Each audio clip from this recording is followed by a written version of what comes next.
Sveiki, aš labai trumpai. Pirma, aš labai juokiausi, kad rimta pasaulio spauda rašo apie Direct Energy Weapon, kad Amerikos žvalgybininkai kenčia nuo paslaptingo ginklo, kurį atseit misteris Putinas panaudojo per NATO sėzdą. Įsivaizduokit, aukščiausio lygio sėzdas buvo Vilniuje ir atseit Putinas ten šaudė. Tas, kuris ateis ten su skalbenkė, su višta, su tanku, kur visuomenė atseit atsilikusi.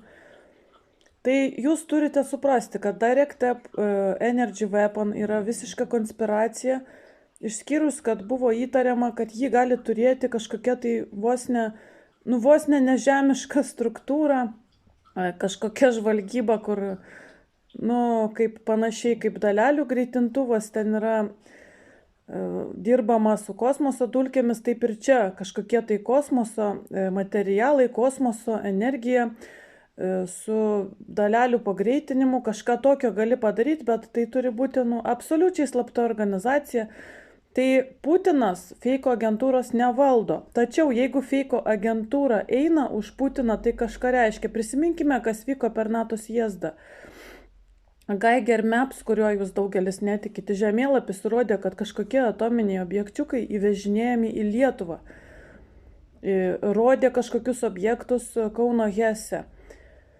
3-4 ir Pažaislio vienuolyne. Ir toksai sutapimas, kad didysis provokatorius švedas sakė, kad rusai susprogdins Kauno Hesą.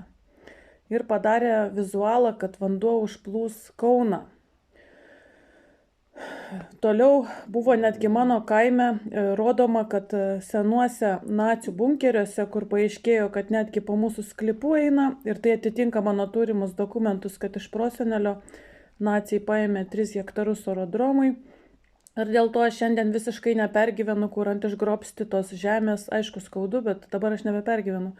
Pradėjo statytis gyvenvietė, tai jiems skatirčių daroga, apačioj yra požeminis aerodromas iš betono, jis vis tiek vieną dieną įsmuks. Aš tikrai nenorėčiau tokioje vietoje gyventi ir mes nežinom, ką tame aerodrome laikė.